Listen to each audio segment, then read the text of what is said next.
ತುಂಬ ಉಪಕಾರ ಆಯ್ತು ನನಗೆ. Thank you so much. ಎಂತ ಹೇಳೋದು, ದೊಡ್ಡ ರಿಚ್ಚಿನವರಿಗೆ ಶಾಪಿಂಗ್ ಮಾಡ್ತಾರೆ ಹಾಗೆ ಕಳಿಸಿದ್ದಾರೆ. ಇದೆಲ್ಲ ನಾನು ಲೈಫಲ್ಲಿ ಪರ್ಚೇಸ್ ಕೂಡ ಮಾಡಲಿಲ್ಲ, ಅಂಥದ್ದೆಲ್ಲ ಉಂಟು, ನನಗೆ ತೋರಿಸ್ತೀನಿ.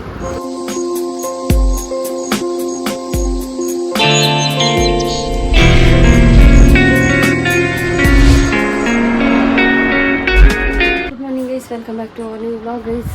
ಡೈರೆಕ್ಟ್ ಹೊರಡಿ ಮದ್ದಿಗೆ ಹೊರಡಿ ನಾನು ವ್ಲಾಗ್ ಸ್ಟಾರ್ಟ್ ಮಾಡಿದ್ದೆ. ಎಲ್ಲ ಕೆಲಸ ಆಯ್ತಾಯ್ತಾ, ಬಟ್ಟೆ ಒಗ್ದದೆಲ್ಲ ವಿಂಡೋದಲ್ಲಿ ನೋಡ್ಬೋದು ನೀವು. ಈಗ ಬಟ್ಟೆ ಒಗ್ದಾಯಿತು, ತಿಂಡಿ ಚಹಾ ಮಾಡಿ ಕೊಟ್ಟಾಯಿತು, ನೆಲ ಒರೆಸಿ ಗುಡಿಸಿ ಅನ್ನ ಇಟ್ಟು ಅದರ್ಥ ಈಗ ಏನಾದರೂ ತೊಗೊಂಡು ಬಂದು ಮಾಡಬೇಕು.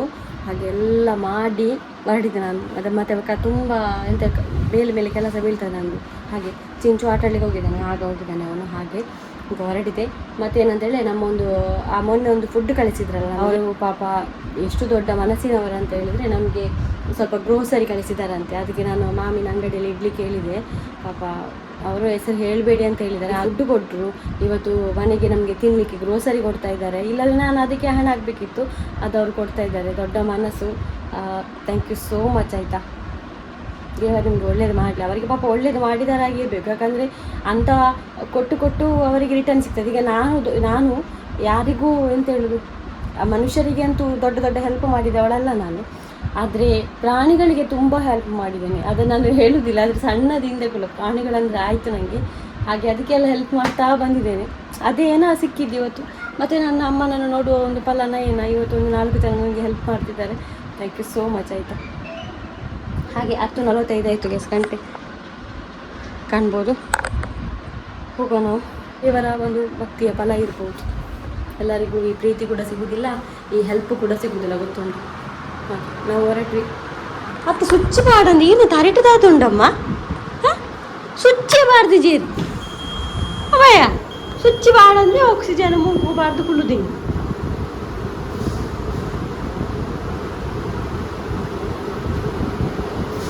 ದಾದ ಆಲೋಚನೆ ಅಮ್ಮ, ದಾದ ಆಲೋಚನೆ ಬುಕ್ಕ ಮುಂಚಿನ ಬೇಜಾರ ಬೇಜಾರು ಬಗದಾದ ನಾಳೆ ತಿಂಡಿ ಸ್ವಿಚ್ ಬಾಡಂದೆಲ್ಲ ಕುಳೋ ಅಂದೇಳಿ ಮಾಸ್ಕ್ ಬಾರ್ದು ಅಪ್ಪಗ ದಾದ ಯೋಚನೆ ಆಯಿತು. ಇವತ್ತೊಂದು ಗಡಿ ಕರೆಂಟ್ ಹೋಗ್ತಾ ಉಂಟು ವಯಸ್ಸು ನೋಡಿ. ಈಗ ಕೂಡ ಹೋಯ್ತು. ರಿಕ್ಷಾಕ್ಕೊಂದು ಕಾಲ್ ಮಾಡಿದೆ.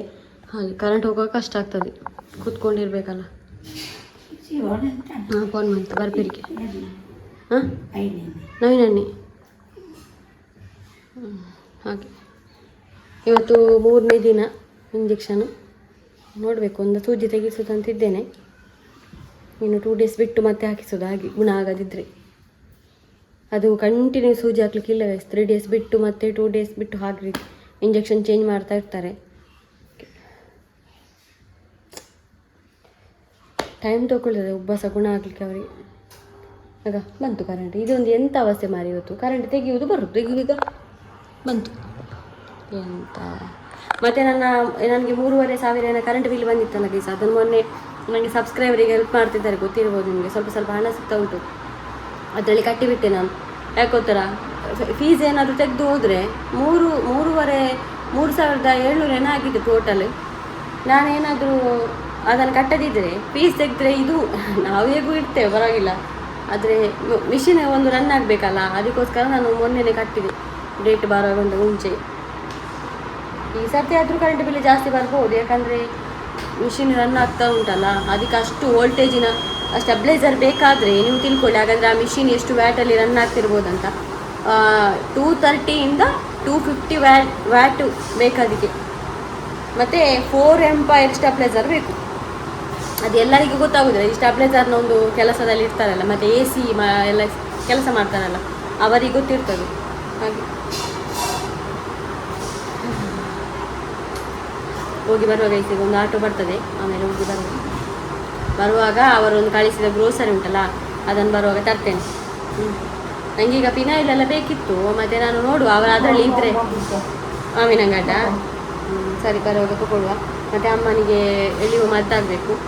ಎಳೆಯುವುದಂದರೆ ತುಂಬ ಎಳೆಯುವುದುಂಟು ಅವರ ಹತ್ರ. ನೀವು ಒಂದು ಪಂಪ್ ಥರ, ಅದು ಬೇರೆಯೇ ಮದ್ದು. ಮತ್ತು ಮಿಷಿನಿಗೆ ಹಾಕ್ತಾರಲ್ಲ ಅದು ಬೇರೆಯೇ ಮದ್ದು, ಹಾಗೆ ಅದು ಖಾಲಿ ಆಗ್ತಾ ಬಂದಿದೆ, ಅದನ್ನು ತರಬೇಕು. ತರು ಮತ್ತು ಪದಾರ್ಥಕ್ಕೆ ಏನಾದರೂ ಪದಾರ್ಥಕ್ಕೆ ಆಗಬೇಕು ಎಂತಾದರೂ, ಅವ್ರಿಗೆ ಮೀನೇನಾದ್ರು ಆಗಬೇಕು. ಬೂತಾಯ ಟಿಕ್ಕು ಬೋತೆ ಕೂಡ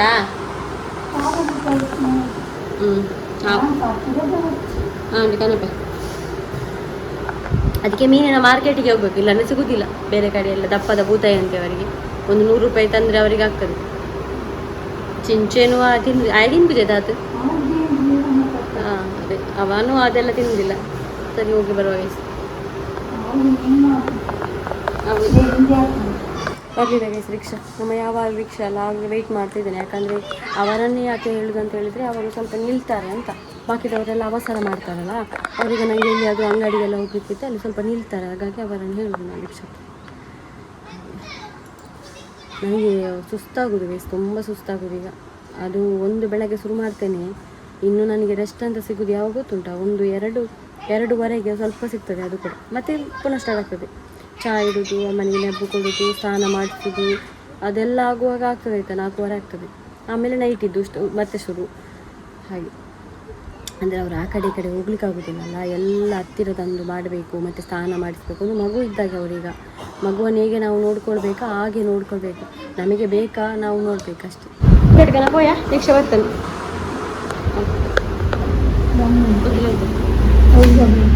ಅಮ್ಮ ಸಾಲ ಕೊಚ್ಚಿ ಹಾಂ ಪೊಯ್ ಎಲ್ಲಾನೆ.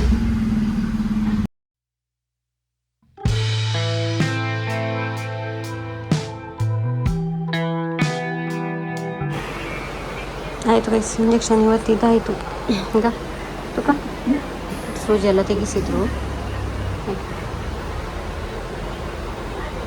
ನೀರು ಪರ್ಲಿಂದಿ ಉರ್ತು ಬರೋಡು.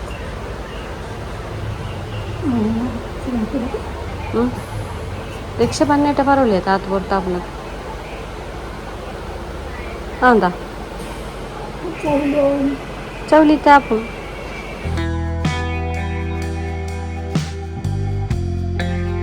ಮನೆಗೆ ಬಂದ್ವಿ ನಾವು. ಮನೆಗೆ ಬರಲ್ಲ, ನಾನು ಹೇಳಿದ್ದೆಲ್ಲ ಬೆಳಗ್ಗೆ ನಮಗೆ ಒಂದು ಸ್ವಲ್ಪ ಗ್ರೋಸರಿ ಕೊಡ್ತೇನೆ ಅಂತ ಹೇಳಿದ್ರು ಅಂತ. ಅವಳು ಕೊಟ್ಟು ಕಳಿಸಿದ್ದಾರೆ ನನ್ನ ಮಾಮಿನ ಅಂಗಡಿಗೆ. ಹಾಗೆ ಎಂತೆಲ್ಲ ಕೊಟ್ಟಿದ್ದಾರೆ ತೋರಿಸ್ತೇನೆ ಆಯಿತಾ. ತುಂಬ ಉಪಕಾರ ಆಯ್ತು ನನಗೆ. Thank you so much. ಎಂತ ಹೇಳೋದು, ದೊಡ್ಡ ರಿಚ್ಚಿನವರಿಗೆ ಶಾಪಿಂಗ್ ಮಾಡ್ತಾರೆ ಹಾಗೆ ಕಳಿಸಿದ್ದಾರೆ. ಇದೆಲ್ಲ ನಾನು ಲೈಫಲ್ಲಿ ಪರ್ಚೇಸ್ ಕೂಡ ಮಾಡಲಿಲ್ಲ, ಅಂಥದ್ದೆಲ್ಲ ಉಂಟು. ನನಗೆ ತೋರಿಸ್ತೇನೆ. ಇದು ಮೊಟ್ಟೆ ಗೊತ್ತಿಲ್ಲ ಎಷ್ಟು ಉಂಟು ಅಂತ ಹೇಳಿ. ಹಾಗೆ ಇದೇನು ಕೂಡ ನಾವು ತೂದಿಪ್ಪನ ಮಾರೆಯ ಅವು ಹೆಚ್ಚಿನ ಅವು ನಾವು ಈಗ ಅಮ್ಮನಿಗೆಲ್ಲ ತಿನ್ಬೋದಾಗಿರ್ಬೋದು ಅಂತ ಹೇಗೆ ಮಾಡ್ತಾರ ನೋಡ್ತೇನೆ. ಇದೆಲ್ಲ ನಾನು ಲೈಫಲ್ಲಿ ಟಚ್ ಮಾಡಿ ನೋಡಿದ್ದೇನೆ ಮೋರಲ್ಲೆಲ್ಲ. ಥ್ಯಾಂಕ್ಸ್ ಆಯ್ತಾ. ಇದು ಮತ್ತೆ ಇದೆಂತ ಸಾಸ್, ಟೊಮೆಟೊ ಕೆಚಪ್ಪು, ತುಂಬ ಐಟಮ್ ಕೊಟ್ಟು ಕಳಿಸಿದ್ದಾರೆ. ಇದು ಮನೆಗೆ ಆಗುದೆಲ್ಲ. ಇದೆಂತ ಉರ್ದು ಆಮೇಲೆ ಬೆಳ್ತಕ್ಕಿ,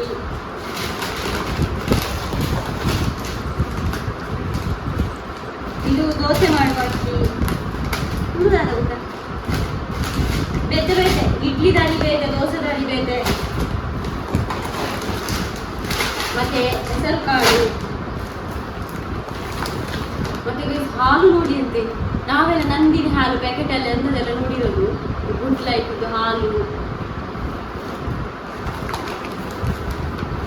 ಎಣ್ಣೆ. ನಾನು ದೋಸೆ ತುಂಬ ಮಾಡ್ತೇನಲ್ಲ, ಅದಕ್ಕೆ ದೋಸೆ ರೈಸ್ 2 ಹೊತ್ತಿಗೆ ಕಳಿಸ್ತಾರೆ. 2 ಬಕೆಟ್ ಅಲ್ಲ, ತುಂಬ ಉಂಟು ಮಾರೆ. ಅದು ಏನಂತಲ್ಲ ಕಳಿಸೋದು ಮಾರೆ.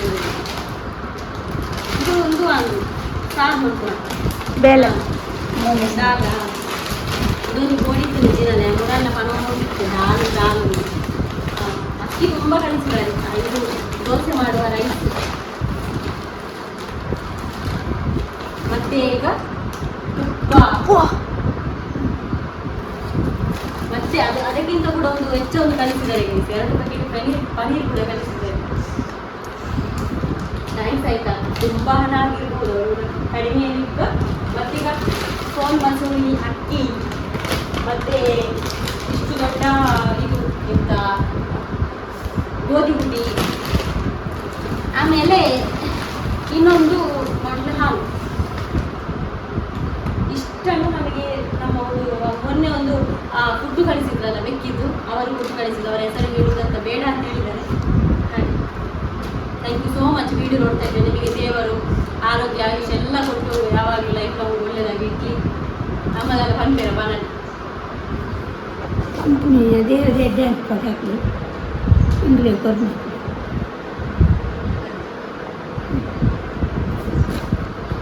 ಥ್ಯಾಂಕ್ಸ್ ಆಯ್ತಾ.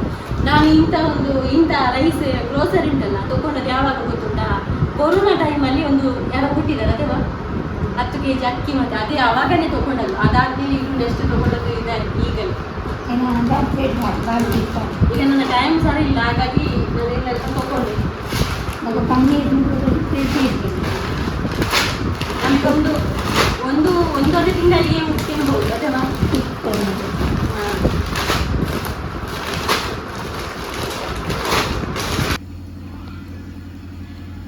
ಈಗ ಹೊರಗಡೆ ಇಡೋದು ಫುಡ್ ಎಲ್ಲ, ನಾನು ಈಗ ಬೆಕ್ಕುಗಳ ಫುಡ್ ಎಲ್ಲ ತಿಂದು ಹೋಗ್ತಾರೆ.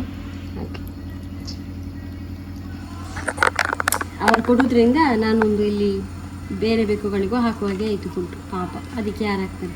ಇದು 2 ಬೀದಿ ಬೆಕ್ಕುಗಳಾಗಿರಬೇಕು, ಗೊತ್ತಿಲ್ಲ ಮತ್ತೆ ನನಗೆ ಯಾರು ಇದ್ದಾರ ಅಂತೇಳಿ. ನಮ್ಮ ಬೆಕ್ಕುಗಳಿಗೆ ಒಳಗಡೆ ಜಾಸ್ತಿ ಬರೋದೇ ಇಲ್ಲ ಪಾಪ. ಅದಕ್ಕೆ ಹೆದರಿಕೆ ಆಗ್ತದೆ. ನಾನು ಗೂಡಲ್ಲಿ ಹಾಕ್ತೇನೆ ಅಂತ ಹೊರಗಡೆಯಲ್ಲಿ ಮಲಗಿದೆ. ಈಗ ಒಬ್ಬ ಮಾತ್ರ ಇಲ್ಲಿದ್ದಾನೆ ಈಗ ಅಷ್ಟೇ. ಅಮ್ಮ ನೆಬ್ಬು ತಗೊಳ್ತಿದ್ದಾರೆ ಮಧ್ಯಾಹ್ನದ್ದು.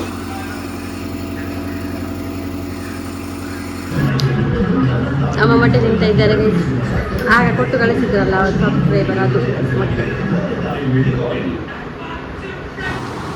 ಅಮ್ಮಂದು ಊಟ ಆಯಿತು ಗೈಸ್. ಅವ್ರು ಮಲಗುದು. ಆಕ್ಸಿಜನ್ ಇಟ್ಟಿದ್ದೇನೆ. ಸ್ವಲ್ಪ ಹೊತ್ತಾದ್ಮೇಲೆ ಆಫ್ ಮಾಡ್ತೇನೆ ನಾನು, ಹಾಗೆ ಈಗ ಇಟ್ಟದ್ದು. ಇವನು ಇಲ್ಲಿ ಮಲ್ಕೊಂಡಿದ್ದಾನೆ.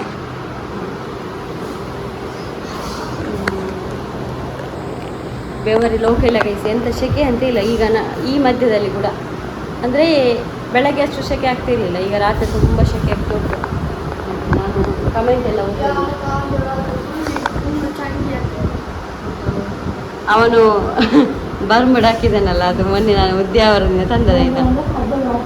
ನನಗೆ ತುಂಬ ಶಾರ್ಟ್ ಆಗ್ತದೆ, ಇವನಿಗೆ ಕರೆಕ್ಟ್ ಆಗ್ತದೆ. ಹಂಗೆ ಅದು ಇಚ್ಚಪ್ಪಿಯ ಪಜ ಯಾರ್ದು?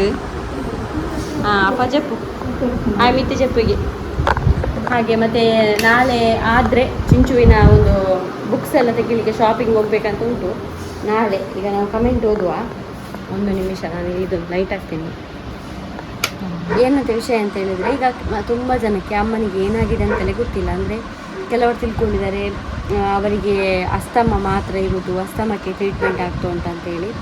ಮತ್ತು ಕೆಲವರು ಉಬ್ಬಸ, ಅಂದರೆ ಅಸ್ತಮ, ಉಬ್ಬಸ, ವೀಕ್ನೆಸ್ ಹಾಗೆಲ್ಲ ತಿಳ್ಕೊಂಡಿದ್ದಾರೆ. ಅದೊಂದು ಕರೆಕ್ಟಾಗಿ ಹೇಳ್ತೇನೆ ಗೈಸ್, ನಾನು ಎಂತ ಅಂತ ವಿಷಯ ಹೇಳ್ತೇನೆ.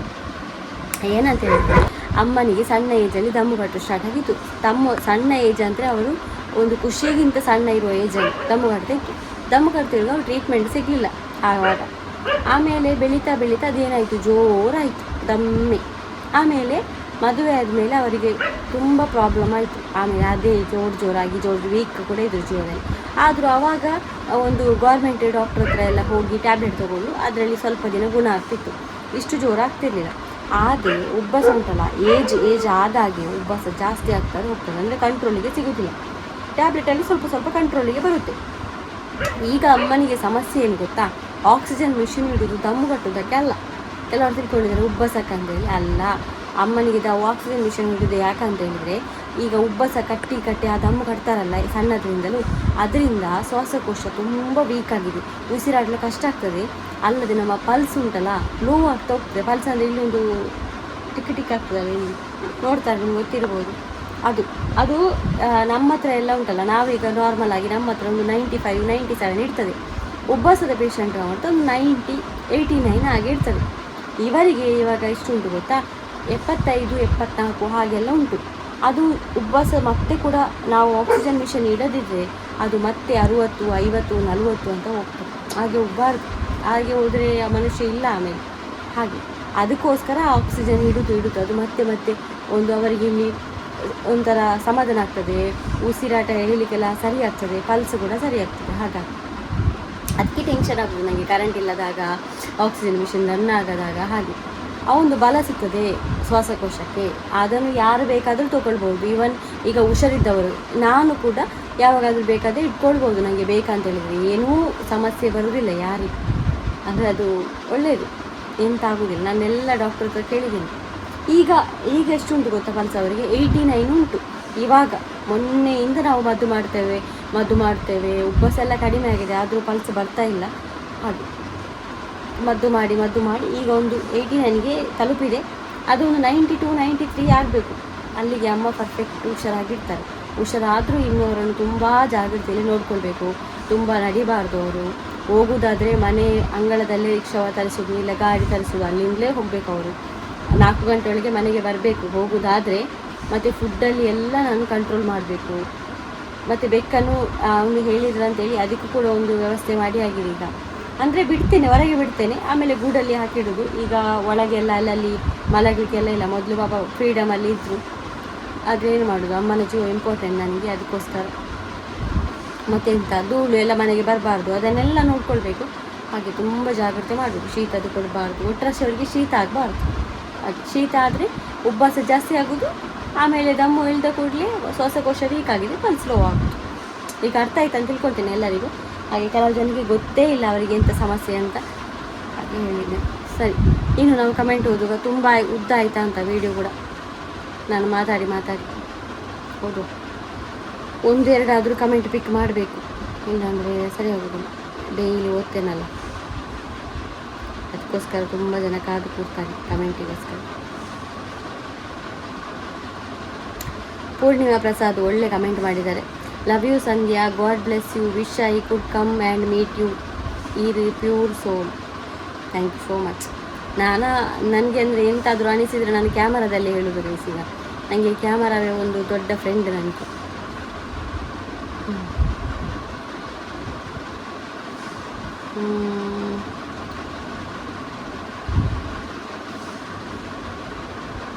ವಿನಯ ಶೆಟ್ಟಿ ಅಂತ ಒಂದು ಕಮೆಂಟ್ ಮಾಡಿದ್ದಾರೆ, ಒಳ್ಳೆ ಕಮೆಂಟ್.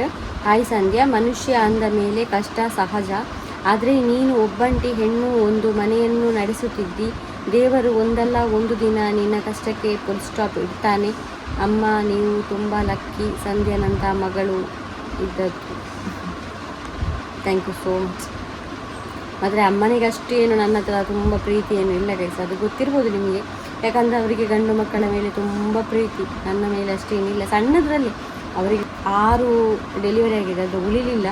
ಗಂಡು ಮಗು ಬೇಕಂತ. ಅವರ ತಮ್ಮನನ್ನು ಕೂಡ ಹಾಗೆ ತುಂಬ ಪ್ರೀತಿ ಈಗಲೂ. ಅವರ ಮಕ್ಕಳೇ ಇಷ್ಟು ದೊಡ್ಡ ಅದು. ಹಾಗೆ ನನ್ನ ಮೇಲೆ ಅಷ್ಟೇನಿಲ್ಲ. ನನ್ನ ಹುಡುಗಿ ಅಂತ ಒಂದು ರೀಸನ್ ಆಗಿರಬೇಕು ಅಂತ ನನಗೆ ಡೌಟು. ಮತ್ತೇನು, ನನ್ನ ಮೇಲೆ ಅಷ್ಟೊಂದು ನಾನು ಕಾಣಲಿಲ್ಲ ಇಷ್ಟರವರೆಗೆ ಪ್ರೀತಿ ಕಂಡದವರು. ಮತ್ತೊಂದು ರೀಸನ್ ಇದು ಕೂಡ ಇರಬೇಕು, ಯಾಕೆ ಗೊತ್ತಾ, ಅವರಿಗೆ ಉಬ್ಬಸ ಸಮಸ್ಯೆ ಉಂಟು ಅಂತ ಗೊತ್ತು ನಿಮಗೆ, ಪಲ್ಸ್ ಲೋ ಆಗ್ತಾಯಿಲ್ಲ. ಹಾಗೆ ನಾನು ತುಂಬ ಹಚ್ಕೊಂಡ್ರೆ ಅವರಿಗೆ ಅದೆಲ್ಲ ಹೇಳ್ತಾ ಇರ್ತಾರೆ ಅವರು, ನನಗೆ ಸಮಸ್ಯೆ ಆಗ್ಬೋದು ಅಂಥೇಳಿ ಒಂದು ಯೋಚನೆ ಕೂಡ ಆಗಿರ್ಬೋದು. ಅದಕ್ಕೆ ನನಗೆ ಯಾವಾಗಲೂ ಬೈತಾ ಇರ್ಬೋದು ಅಂತ ಅನಿಸ್ತದೆ. ಇರಲಿ. ನೆಕ್ಸ್ಟ್ ಕಮೆಂಟ್, ಮತ್ತೊಂದು ಕಮೆಂಟ್ ನನಗೆ ಇದು ಕಮೆಂಟ್ ನೋಡಿದ್ನ ಕೇಳಲಿಕ್ಕೆ ಕೂಡ ಬಂತು. ಯಾರೋ ಜಯ ಪಾಪ್ಯುಲರ್ ಅಂತ, ಮೇಡಮ್ ದಮ್ಮು ಕಟ್ಟುವುದಕ್ಕೆ ಬೂತಾಯಿ ಮೀನು ತಿನ್ನಬಾರ್ದು, ಅದು ಗೊತ್ತುಂಟಾ ನಿಮಗೆ? ಯಾವ ಡಾಕ್ಟರ್ ಮೀನು ತಿನ್ನಲಿಕ್ಕೆ ಹೇಳಿದ್ದು? ಇವರು ಯಾವ ಡಾಕ್ಟರ್ ಅಂತ ನನಗೆ ಗೊತ್ತಾಗಲಿಲ್ಲ. ನಾನು ಡಾಕ್ಟ್ರ್ ಹತ್ರನೇ ಕೇಳಿ ಅಲ್ಲಿ ಬರ್ಕೊಂಡು ಬಂದದ್ದು. ಮೀನು ಎಲ್ಲ ಕೊಡ್ಬೋದು ಅಂತ ಅವರು ಹೇಳಿದರು. ಇದೆಲ್ಲ ಹಾಗಾದರೆ ನಾನೊಂದು ಹೇಳಲ್ಲ, ಎಲ್ಲ ಈಗ ಬೆಳಗ್ಗೆ ದೋಸೆ ತಿಂದರೆ ಅದರಲ್ಲಿ ಎಣ್ಣೆ ಅಂತೆ, ಮತ್ತು ಹೆಸರು ಕಾಳು ತಿಂದರೆ ಅದು ತಂಪಂತೆ, ಮತ್ತು ತರಕಾರಿಯಲ್ಲಿ ಯಾವುದೂ ಕೊಡಲಿಕ್ಕಿಲ್ಲ, ತುಂಬ ರೇರ್ ತರಕಾರಿ ಕೊಡ್ಬೋದು, ಮತ್ತು ಎಣ್ಣೆದು ಪದಾರ್ಥ ಎಂತೂ ಕೊಡಬಾರ್ದು, ಮತ್ತೆಂತ ಈಗ ಬೂತಾಯಿ ಕೂಡ ಕೊಡಬಾರ್ದಂತೆ. ಹಾಗಾದರೆ ಅಮ್ಮ ಎಂತ ಮಾಡಬೇಕು? ಬಿಸಿನೀರಲ್ಲಿ ಅನ್ನ ತಿನ್ನುವುದಾ? ಇವರದ್ದು ಎಲ್ಲ ಕೇಳಿದರೆ ಮಾರು. ಇವರು ಆಯುರ್ವೇದಿಕ್ ಡಾಕ್ಟರ್ ಅಂತ. ಹಾಗೆ ಇರಲಿ. ನೆಕ್ಸ್ಟ್ ಕಮೆಂಟ್ ಓದುವ. Sahana Salian, Hare Krishna, keep faith in god, ಏಪಲ ಕಾಪೇರು, ಅಮ್ಮನ ಆರೋಗ್ಯ ಬೇಗ ಸರಿ ಹಾಕೊಂಡು, stay strong, you please eat properly, don't take stress, you should stand strong for your ಅಮ್ಮ ರೈಟ್. ಅದೌದು. ಆದರೆ ಎಂತ ಗೊತ್ತಾ, ಅದು ತಿನ್ನಲಿಕ್ಕೆಲ್ಲ ಆಗೋದಿಲ್ಲ, ಎಲ್ಲರಿಗೂ ಹಾಗೆ, ನನಗೆ ಆಗೋದಿಲ್ಲ. ನೋಡ ಈಗ ನಾನು ಇವತ್ತು ಹೋಗಿ ವೆಯ್ಟ್ ನೋಡ್ತೇನೆ. ಮೊನ್ನೆ ನಾನು ಉಂಟಲ್ಲ 4950 ಆಗಿದ್ದೆ, ಇವಾಗ ನೋಡ್ತೇನೆ 46 ಇದ್ದೇನೆ.